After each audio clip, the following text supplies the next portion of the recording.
Hello everyone, target with Amrit sir के channel पे आप लोगों का बहुत बहुत स्वागत है। और हम जैसे कि रीजनिंग में ब्लड रिलेशन पढ़ रहे थे, हमने बेसिक डिस्कस किया था, बेसिक कॉन्सेप्ट, कुछ क्वेश्चन डिस्कस किए थे इजी। अब हम कुछ मीडियम लेवल के क्वेश्चन डिस्कस करते हैं। आइए सॉल्व करते हैं। क्वेश्चन पढ़ते हैं हम। पहला जो क्वेश्चन है एक संयुक्त परिवार में पिता, माँ, 3 विवाहित पुत्र और 1 अविवाहित बेटी है। बेटों में 2 को 2 बेटियां हैं और 1 का 1 बेटा है। परिवार में कितनी महिला सदस्य है? एक संयुक्त परिवार है जिसमें पिता, माँ, उनके 3 विवाहित पुत्र। विवाहित पुत्र का मतलब यहाँ है कि वहाँ पे उनके स्पाउस की भी काउंटिंग होगी, मतलब उनकी जो पत्नियाँ हैं उनकी भी काउंटिंग होगी। 1 अविवाहित महिला, मतलब बेटी 1 अविवाहित, और जो बेटे हैं 3 विवाहित पुत्र हैं। बेटों में 2 को, 3 विवाहित पुत्रों में 2 को 2 बेटियां हैं और 1 का 1 बेटा है। परिवार में कितनी महिला सदस्य है?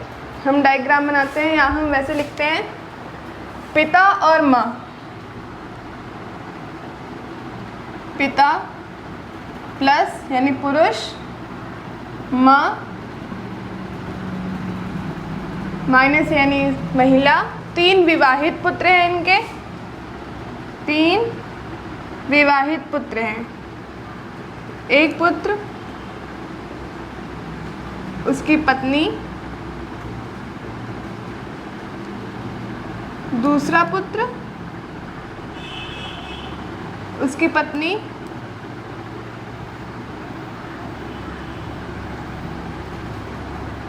तीसरा पुत्र, उसकी पत्नी और 1 अविवाहित बेटी है। बेटी मतलब इनकी बहन ही होगी। 1 अविवाहित बेटी है, पुत्री। इसी जनरेशन में सब लोग आएंगे, आपस में भाई बहन हुए। बेटों में 2 को 2 बेटियां हैं, मतलब 3 विवाहित पुत्र हैं, तो जो 2 विवाहित बेटे हैं उनको 2 बेटियां हैं। हम मान लेते हैं इनको 2 बेटियां हैं, केवल 2 बेटियां इनकी हैं, पुत्री,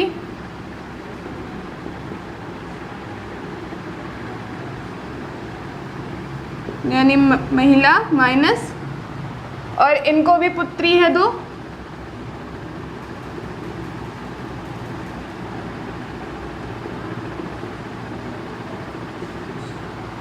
दो को 2 बेटियां हैं और 1 का 1 बेटा है।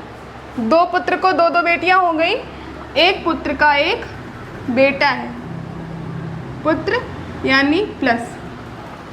परिवार में कितनी महिला सदस्य हैं? पिता प्लस माँ माइनस यानी महिला, पुत्र ये प्लस होंगे, minus plus minus plus minus minus, पुत्री माइनस माइनस, पुत्र प्लस। अब महिला सदस्य की बात की गई है। महिला सदस्य मतलब फीमेल को माइनस से इंडिकेट करते हैं, इसलिए हमने यहाँ पे अलग इंडिकेशन के माध्यम से हमने यहाँ पे अलग पहचान दे दिया है कि महिला कितनी है।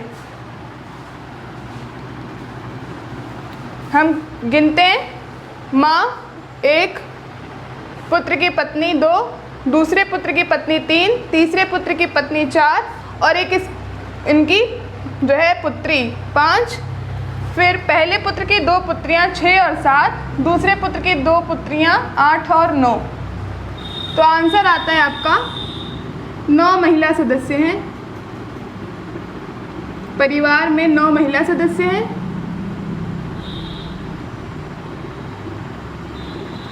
और यही यहाँ पे अगर ये पूछा होता कि परिवार में पुरुष कितने सदस्य हैं, तो वो भी हम देखते हैं। 1 पिता, 2 3 4, 3 इनके पुत्र, 1 पिता 4, फिर 1 पुत्र का 1 पुत्र 5।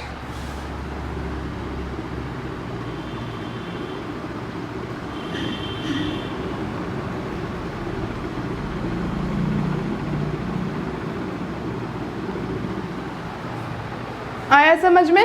हम फिर से डिस्कस करते हैं। क्वेश्चन दे रखा था, एक संयुक्त परिवार है। संयुक्त परिवार मतलब सब साथ ही में है। एक संयुक्त परिवार है, परिवार में पिता, माँ, 3 विवाहित पुत्र, 1 अविवाहित बेटी और बेटों में 2 को 2 बेटियां हैं और 1 का 1 बेटा है। परिवार में कितनी महिला सदस्य हैं? 3 विवाहित पुत्र सिर्फ इसलिए विवाहित यहाँ पे लिखा गया है ताकि इनके जो स्पाउस हैं, इनकी जो पत्नियां हैं, उनकी भी गिनती होगी। एक अविवाहित महिला पुत्री मतलब उनका कोई स्पाउस नहीं है, अविवाहित है। बेटों में 2 को बेटियां हैं, बेटों में जो 2 बेटे हैं, 3 विवाहित बेटे थे, 2 बेटों में 2 को बेटियां हैं। हमने यहाँ पे बनाया 3 विवाहित पुत्र, 2 बेटों को 2 बेटियां हैं और 1 का 1 बेटा है, 1 का 1 बेटा है। परिवार में कितनी महिला सदस्य हैं? हमने देखा 1 2 3 4 5 6 7 8 9। परिवार में कितने पुरुष सदस्य हैं? तो 1 2 3 4 5। महिला के लिए हमने माइनस इसीलिए लगा रखा था ताकि हमें काउंटिंग करने में आसानी हो। पुरुष के लिए प्लस। क्वेश्चन नंबर 2, मान लीजिए इतना स्टेटमेंट दे रखा है, फिर पॉइंट में दे रखा है। मान लीजिए ए बी की माँ है, दूसरा सी ए का बेटा है, तीसरा है डी ई का भाई है, चौथा है ई बी की बेटी है, डी की दादी है। वो हमें बताना है कि डी की दादी कौन है।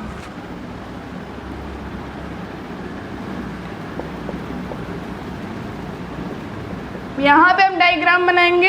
ए बी की माँ है, माँ कौन है? ए बी की माँ है। हमने लिखा यहाँ पे बी, ए माँ है, एक जनरेशन ऊपर, माँ है तो माइनस क्योंकि फीमेल। ए बी की माँ है, हमने बनाया। बी का जेंडर नहीं क्लियर है, ए माँ है इसलिए वो फीमेल होगी, ये क्लियर है। सी ए का बेटा है, सी जो है वो ए का बेटा है, ए का बेटा है मतलब इसी जनरेशन में आएगा। सी ए का बेटा है, इनके या भाई, इनके भाई होंगे, बेटा है तो प्लस, और इस ए का बेटा है तो सेम जनरेशन में आएगा, इनका भाई होगा। अभी भी इनका जेंडर क्लियर नहीं है। तीसरा पढ़ते हैं। डी ई का भाई है, जो डी है वो ई का भाई है, डी ई का भाई है। हम बनाते हैं कहीं, बनाते हैं कि डी यहाँ लिखते हैं क्योंकि अभी हमें नहीं पता कि जनरेशन में कहाँ फिट हो रहा है, तो हम अलग लिखते हैं। डी जो है वो ई का भाई है, ई के बारे में नहीं पता, डी भाई है तो डी हो गया आपका प्लस। ई बी की बेटी है, ई जो है वो बी की बेटी है, बी कहीं दिख रहा है, इस जनरेशन में दिख रहा है, बी की बेटी है, बी की एक जनरेशन नीचे बेटी है तो माइनस। अब हम देख रहे हैं कि इन दोनों में से इस जनरेशन में कौन आया, तो ई आया। डी ई का भाई है, इसका पता चल गया था, ई बी की बेटी है यानी माइनस, डी ई का भाई है मतलब डी ई का भाई है तो प्लस। ये हो गया, डायग्राम हमारा बन गया। ये हमें पता चल गया कि हाँ डायग्राम में यहाँ फिट होगा लास्ट स्टेटमेंट पढ़ के। अब हम फिर से पॉइंट पढ़ते हैं और देखते हैं डायग्राम हमारा सही बना है या नहीं। ए बी की माँ है, हमने बनाया ए बी की माँ है, एक जनरेशन ऊपर, ए माइनस यानी माँ है। दूसरा है सी ए का बेटा है, सी ए का बेटा है, तो जब सी ए का बेटा है तो वो इसी जनरेशन में आएगा। ये इसकी माँ है, ये इसका बेटा या बेटी जो भी होगा इसी जनरेशन में आएगा, यानी इसका ये भाई होगा। बेटा है तो प्लस, भाई है प्लस है तो भाई होगा इसका। फिर है डी ई की, डी ई का भाई है, तो हमें यहाँ नहीं पता था अभी कि डी ई कहाँ है, किस जनरेशन में आएंगे, तो हमने अलग से बनाया था कि डी ई का भाई है, भाई है मतलब प्लस है। और भाई बहन के सिबलिंग्स के लिए हम सिंगल एरो का यूज़ करते हैं, सेम जनरेशन। डी ई का भाई है। अब लास्ट स्टेटमेंट से हमें पता चला कि ई बी की बेटी है, मतलब ये जो यहाँ पे डी और ई का रिलेशन दे रखा था उसमें से जो ई है वो बी की बेटी है। बी की बेटी है मतलब एक जनरेशन नीचे, बेटी है तो माइनस। हमने लिखा ई बी की बेटी है और डी जो है ई का भाई था, तो हमने यहाँ पे भाई के मतलब सेम जनरेशन सिंगल एरो लगा करके उसका रिलेशन बता दिया कि डी जो है वो भाई है। अब ये हम क्लीन कर देते हैं, ये डायग्राम हो गया पूरा। और हमें अब रिलेशन क्या बताना था, क्वेश्चन क्या दे रखा था, डी की दादी कौन है। डी की दादी कौन है, ये हो गया डी, डी की बहन ई, बहन की माँ यानी इसकी माँ या पिता, इसके बारे में हमें नहीं दे रखा है। ये जो बी हैं इनका जेंडर नहीं क्लियर है, ना ही इनके बारे में पूछा गया है, तो हमें कोई दिक्कत भी नहीं होनी चाहिए। डी और ई जो भाई बहन हैं, इनके जो ये पेरेंट्स हैं जो भी हैं माँ या पिता, उनकी जो माँ है, क्योंकि दादी पूछा है, ठीक, दादी, तो दो चीज़ें होती हैं,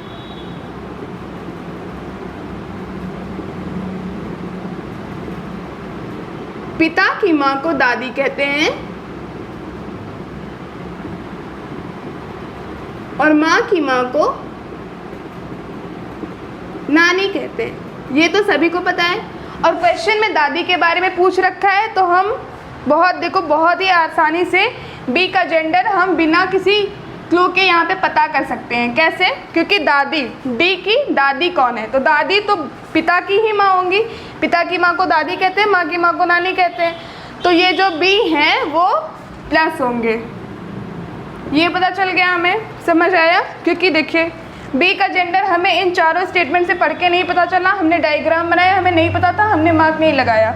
लेकिन क्वेश्चन हमने जब पढ़ा कि डी की दादी कौन है, तो दादी मतलब ये एक जनरेशन ऊपर, ये इन्हीं का रिश्ता पूछा गया है। डी की दादी कौन है, हमें इन्हीं में से बताना है, जितने भी यहाँ पे मेंबर दे रखे हैं इन्हीं में से बताना है।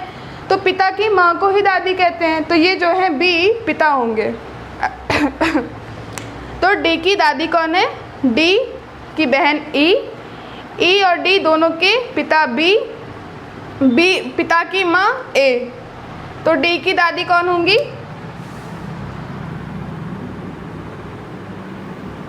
डी की दादी ए है। आया समझ में?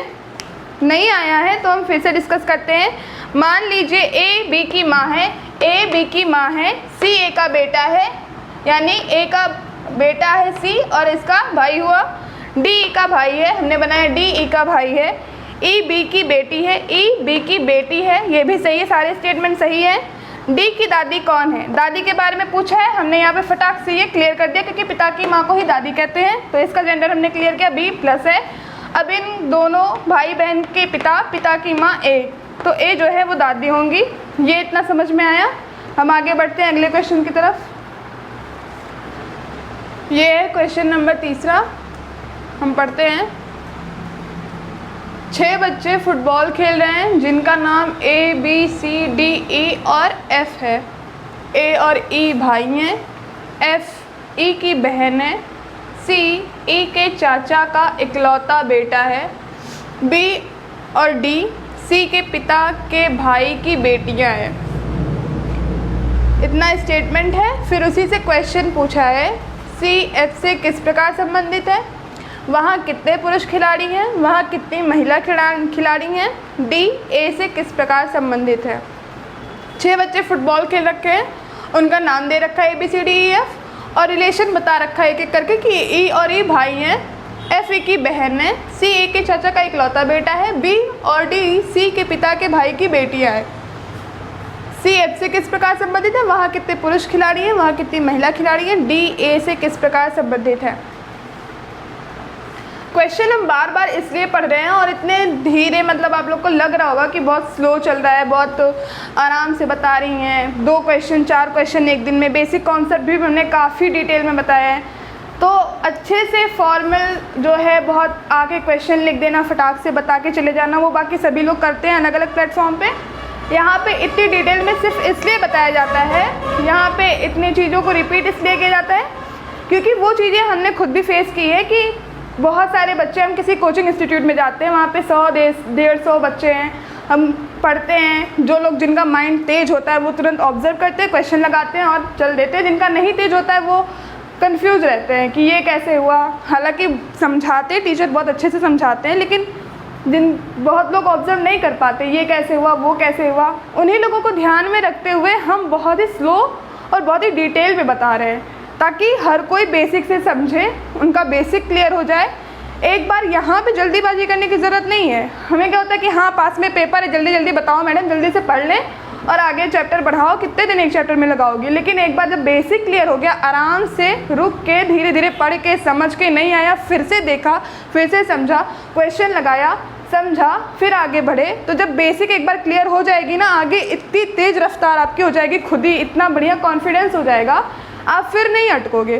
और अभी से तेज़ी में चलोगे कि अरे चैप्टर जल्दी ख़त्म करना है, जल्दी क्वेश्चन लगाना है, पेपर पास में है, तो ना तो आपका पेपर निकलने वाला है, ना आपका चैप्टर क्लियर होने वाला है। बहुत आराम से समझना है, नहीं समझ में आए वीडियो फिर से देखना है। इतनी डिटेल्स में कोई नहीं बताएगा, मैं सिर्फ इसलिए बता रही हूँ क्योंकि मैं बच्चों को देख रही हूँ, ऑब्जर्व कर रही हूँ कि हाँ उन्हें कब समझ में आ रहा है, कौन सी चीज़ें कब समझ में नहीं आ रही हैं, कितनी चीज़ें रिपीट करने की ज़रूरत है और कितना डिटेल में जाने की ज़रूरत है, ताकि हर कोई जो क्वेश्चन नहीं भी कर सकता है क्लास में, कि नहीं पूछ रहा है क्योंकि उसे लग रहा है कि नहीं सबको तो आ गया, हम ही को नहीं आया तो हम क्यों पूछें, उस सबको ध्यान में रखते हुए मैं इसलिए इतना डिटेल में बता रही हूँ। सारे क्वेश्चंस के टाइप ले रही हूँ, कोई भी टाइप ना छूट जाए, इजी हो, मीडियम हो या हाई हो, किसी भी टाइप का क्वेश्चन ना छूटे। हर क्वेश्चन के टाइप को ध्यान में रखते हुए, हर बच्चे के टाइप को ध्यान में रखते हुए, यही चैनल बस उसी लिए है ताकि हर बच्चा पढ़ सके और हर कोई आगे बढ़ सके, वो चाहे पढ़ने में कमज़ोर ही क्यों ना हो, लेकिन जब बेसिक क्लियर हो जाएगा तो वो भी सबके बराबर आ जाएगा। इसीलिए ऐसे क्वेश्चंस हम बहुत डिटेल में डिस्कस करते हैं, सारे क्वेश्चन डिस्कस करते हैं। क्वेश्चन हमारा हम पढ़ते हैं ज्ञान को इग्नोर करते हुए।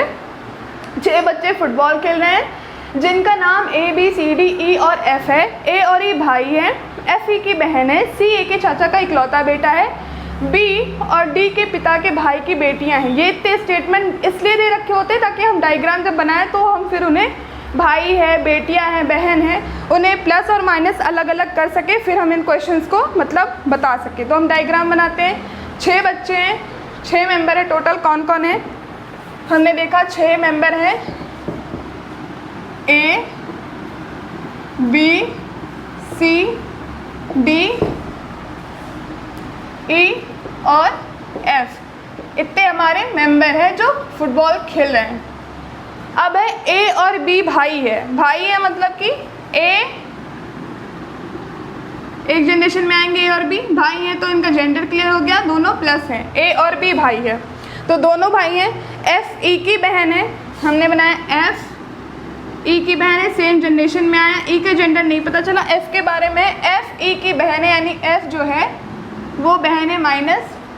C A के चाचा का इकलौता बेटा है, C A के चाचा का इकलौता बेटा है। यहाँ कहीं अगर A होगा तो उनके जो पिता होंगे, उनके जो भाई होगा, उनके चाचा का इकलौता बेटा कौन है, C है, यानी कि C प्लस है इसका। अब हम डायग्राम बनाते हैं। तो A पहला दे रखा है, ये तो 6 मेंबर है ABCDE और F। अब मेंबर के बारे में जो रिलेशन दे रखा है वो हम बनाते हैं। तो रिलेशन है A और E भाई हैं, A और E भाई हैं। हमने बनाया A और E सेम जनरेशन में आएंगे, भाई भाई हैं तो, और भाई हैं तो जेंडर इनका होगा प्लस यानी पुरुष। F E की बहन है, F जो है वो E की बहन है, इसी जनरेशन में आएगी। F बहन है तो फीमेल होगी। C A के चाचा का इकलौता बेटा है, C A के चाचा का इकलौता बेटा है।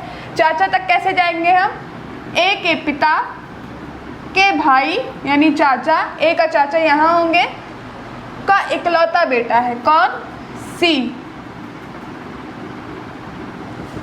इकलौता बेटा है मतलब ये प्लस होंगे और इनका कोई भाई बहन नहीं है।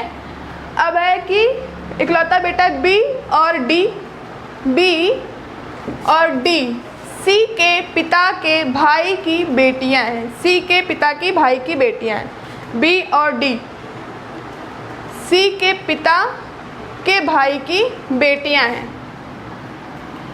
इनकी भी हो सकती हैं, इनका कोई और भाई होगा तो उनकी भी हो सकती हैं बेटियां। B और हम यहाँ लिखते हैं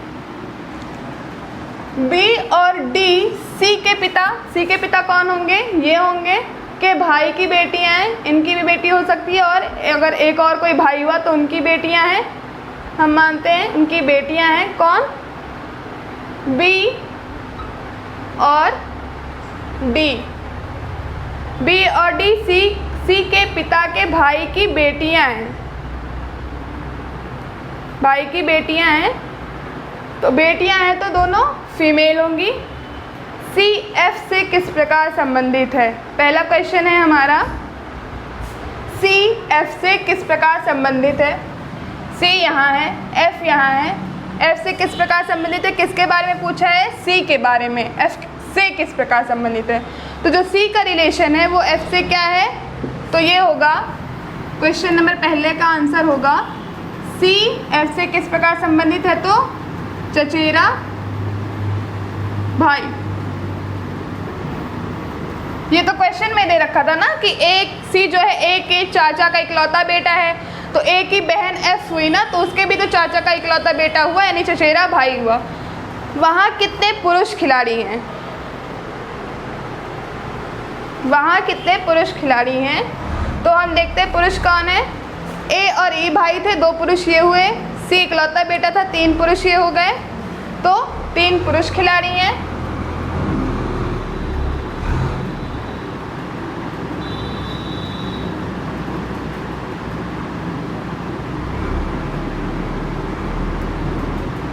थर्ड नंबर क्वेश्चन है, वहाँ कितनी महिला खिलाड़ी हैं? तो एफ ए और ई की बहन थी तो फीमेल 1, बी और डी बहनें थी, 2 फीमेल, 3 महिला खिलाड़ी हैं। तीसरे क्वेश्चन का आंसर है 3 महिला खिलाड़ी हैं।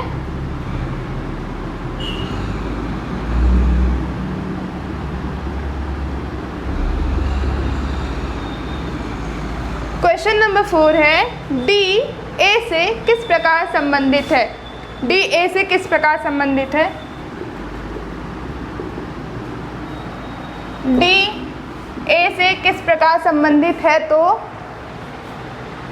बहन ए से किस प्रकार संबंधित है? डी ए से किस प्रकार संबंधित है? तो डी का रिलेशन पूछा है ए से, तो ए के पिता के भाई की बेटियां, मतलब ये जो है ए के चाचा की बेटियां हुई और ये भी इसके चाचा का ही बेटा हुआ, तो डी का रिलेशन पूछा है तो चचेरी बहन।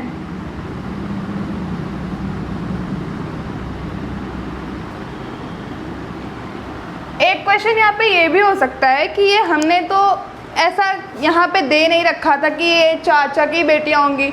यहाँ पे क्वेश्चन था जो बी और डी, मतलब बी और डी सी के पिता की भाई की बेटियाँ हैं, तो ये इनकी भी बेटियाँ हो सकती। सी के पिता के भाई, ये तो ज़रूरी, मतलब ऐसा कुछ ज़रूरी तो था नहीं कि हाँ इनकी बेटी नहीं होगी, दूसरे भाई की बेटी होगी। हमने तो अपने आसानी के लिए कि हाँ यहाँ पे ऑलरेडी हैं 3, तो एक और भाई की बेटी भी हो सकती है। हमने कहा भी था कि दूसरे भाई की बेटी भी हो सकती है और इनकी भी बेटी हो सकती है। तो अगर इनकी बेटियाँ हुई बी और डी, फिर तो बहन आएगा आंसर, फिर बहन आएगा। लेकिन अगर इनके पिता के भाई की बेटियां हुई हैं तो चचेरी बहन आएगा।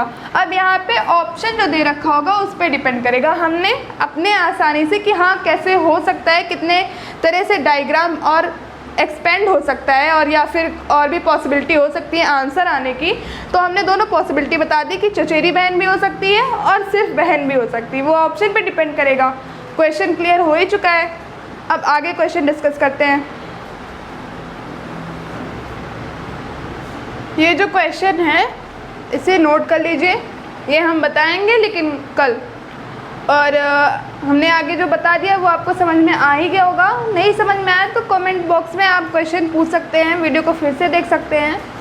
और ये क्वेश्चन आप स्क्रीनशॉट ले लीजिए, ये खुद से सॉल्व करिएगा। कल देखते हैं, कल इसे हम समझाएंगे खुद, हमारा इंतज़ार ना करके आप खुद से ट्राई करिएगा। और कल जो है इस चैप्टर का लास्ट डे होगा। कल हम थोड़े और क्वेश्चन डिस्कस करेंगे, समझेंगे। आप लोग को डाउट होगा तो उसको क्लियर करेंगे अगर। और ये मुझे पूरी होप है कि ये चैप्टर आपका क्लियर हो गया होगा एकदम, कॉन्सेप्ट सारे बेसिक और ये क्वेश्चन हर टाइप के। कल थोड़े बहुत बचे हैं वो हो जाएंगे। अब उसके बाद हम कोडिंग डिकोडिंग स्टार्ट करेंगे। ये क्वेश्चन स्क्रीनशॉट लेके आप लोग इसे खुद से सॉल्व करिएगा। ना समझ में आए तो कल तो हम डिस्कस करेंगे ही बस। और अच्छा लगे तो लाइक शेयर सब्सक्राइब ज़रूर करिएगा। Thank you.